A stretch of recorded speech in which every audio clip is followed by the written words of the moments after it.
एक क्वेश्चन है कि relate current density with resistivity and voltage with length of connector hence proof. उसके बाद हमने वो वाला रिलेशनशिप प्रूफ करना है। प्रूफ से पहले हम इलेक्ट्रिकल रेजिस्टेंस, कंडक्टेंस, रेजिस्टिविटी और कंडक्टिविटी क्या है इसको डिस्कस कर लेते हैं। यहाँ पर आप एक डायग्राम देख रहे हैं कि ये एक कंडक्टर है जिसकी लेंथ एल है और एरिया ए है, और इसको हमने सिंपल एक बैटरी के साथ अटैच किया। बैटरी के साथ अटैच करने से क्या होगा, इसमें कंडक्टर में जो इलेक्ट्रॉन्स होंगे, जो चार्जेस हैं, वो लो पोटेंशियल से हाई पोटेंशियल की तरफ मूव करना शुरू कर देंगे। तो ये आपके पास जो करंट डेंसिटी है ये इलेक्ट्रिक फील्ड है, और ये आपको ड्रिफ्ट वेलोसिटी नजर आ रही है। तो इलेक्ट्रिकल रेजिस्टेंस क्या है? इलेक्ट्रिकल रेजिस्टेंस बेसिकली किसी भी कंडक्टर की इलेक्ट्रिकल प्रॉपर्टी होती है जो उसमें बहने वाले चार्जेस को अपोज रेजिस्ट करती है, मतलब उसको रोकने की कोशिश करती है। मैथमेटिकली देखें तो electrical resistance is the ratio of voltage and current, मतलब ratio of voltage and current is equal to electrical resistance. तो ये इसकी मैथमेटिकल यानी कि इसका फॉर्मूला बन जाता है, और इसका ऐसा यूनिट जो ओहम है। इसी तरह अगर हम इलेक्ट्रिकल रेजिस्टेंस का रेसिप्रोकल ले लें, मतलब इस फार्मूला का अगर रेसिप्रोकल लें तो हमारे पास ये वाली फॉर्म बन जाती है। इसको हम कंडक्टेंस बोलते हैं, ठीक है। मतलब reciprocal of resistance is called conductance, और इसका ऐसे जो यूनिट है वो रेसिप्रोकल में बदल जाएगा, मतलब 1/ओहम बन जाएगा, और इसको हम जी से रिप्रेजेंट करते हैं। इसी तरह रेजिस्टिविटी क्या होती है कि resistivity is the ratio between electric field and current density. मतलब क्या कि ratio between current electric field and current density is equal to resistivity. इस फॉर्म से रेजिस्टिविटी को इस शक्ल से जाहिर करते हैं, ठीक है। और इसका ऐसे यूनिट है ओहम मीटर होता है। इसी तरह reciprocal of resistivity is called conductivity. मतलब इस फार्मूला का अगर हम रेसिप्रोकल ले लें तो ये 1/रेजिस्टिविटी, और करंट डेंसिटी ऊपर जाएगा, इलेक्ट्रिक फील्ड नीचे आ जाएगा। तो इस चीज़ से हम मतलब ये आपकी रेसिप्रोकल की फॉर्म में बन जाएगा, और इसका जो ऐसा यूनिट है वो भी रेसिप्रोकल की फॉर्म में होगा। मतलब ये ओहम मीटर जो है इसका हम रेसिप्रोकल ले लेंगे। तो ये आपकी बेसिक चीज़ें हैं, बेसिक फार्मूलाज हैं जो इस रिलेशनशिप को प्रूव करने में जो है यूज़ होंगे। यहाँ पर आप देख रहे हैं कि ये बैटरी अटैच करने से इलेक्ट्रॉन जो हैं, जो चार्जेस हैं, वो फ्लो होना शुरू हो गए हैं बैटरी के लो पोटेंशियल से हाई पोटेंशियल की तरफ। और यहाँ पर ये इसकी लेंथ है, ये वोल्टेज है। तो वोल्टेज लेंथ का जो रिलेशनशिप है वो हमें पता होता है, वो इलेक्ट्रिक फील्ड के इक्वल आता है, ठीक है। तो ये वाला रिलेशनशिप हमने यहाँ पे लिखा। आगे सिंपल हमें ये चीज़ पता होता है कि V हमारे पास इक्वल होता है आई आर के।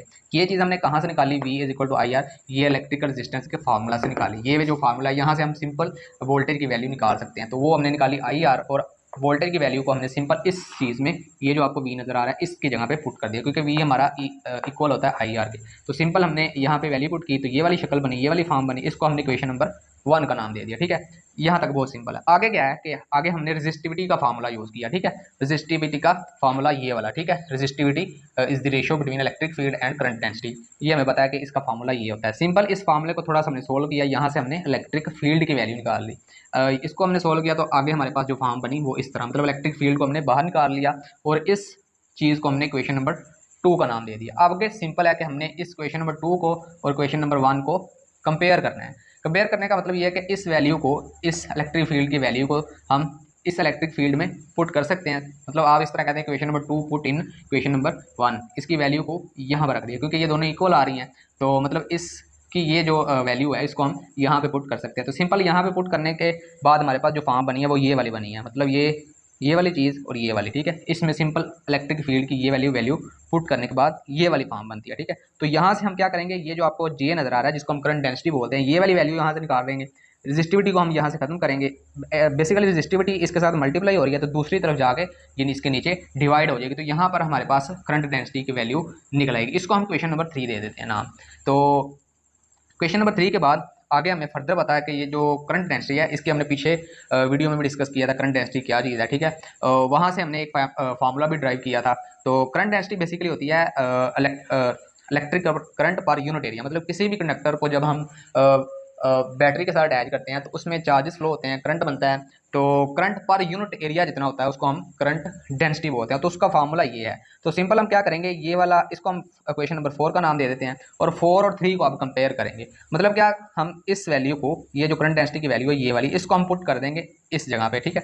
सिंपल हम इस जगह पे पुट करेंगे तो हमारे पास फॉर्म ये वाली बन जाएगी। अब इस तरफ भी आई है और इस तरफ, इन दोनों को हम खत्म कर देंगे, मतलब ये कैंसिल हो जाएंगे। तो हमारे पास फॉर्म बनेगी ये 1/A is equal to R by resistivity और लेंथ ऑफ कंडक्टर, ठीक है। यहाँ से हमने सिंपल अब वो वाली फॉर्म बनानी है, मतलब रेजिस्टिविटी को किसी तरीके से हमने बाहर निकालना है। इसके कई तरीका हो सकते हैं। सिंपल आप इसको क्या करें, इस तरह मल्टीप्लाई कर दें, क्रॉस मल्टीप्लाई इसको इसके साथ करेंगे तो आपके पास ये वाली फॉर्म बनेगी, इसको इसके साथ करेंगे तो आपके पास ये वाली फॉर्म बनेगी। तो सिंपल यहाँ से आप रेजिस्टिविटी को अगर निकालना चाहते हैं या लेंथ ऑफ कंडक्टर को निकालना चाहते हैं तो सिंपल है, ये दोनों एक दूसरे के साथ मल्टीप्लाई हो रहे हैं। अगर आप रजिस्टिविटी को निकालना चाहते हैं तो एल को आप दूसरी तरफ डिवाइड कर दें तो आपके पास रजिस्टिविटी निकल आएगी। तो ये आपकी जो वो वाली फॉर्म बन गई है जो हमने प्रूव करना था। तो यूँ आपका रिलेशनशिप यहाँ पे आके प्रूव हो जाता है with the help of these formulas. ठीक है, तो आई होप कि ये वीडियो आपको अच्छी लगी होगी। इस तरह की मजीद वीडियो के लिए हमारे चैनल को सब्सक्राइब कर दें, वीडियो को लाइक और शेयर कर दें।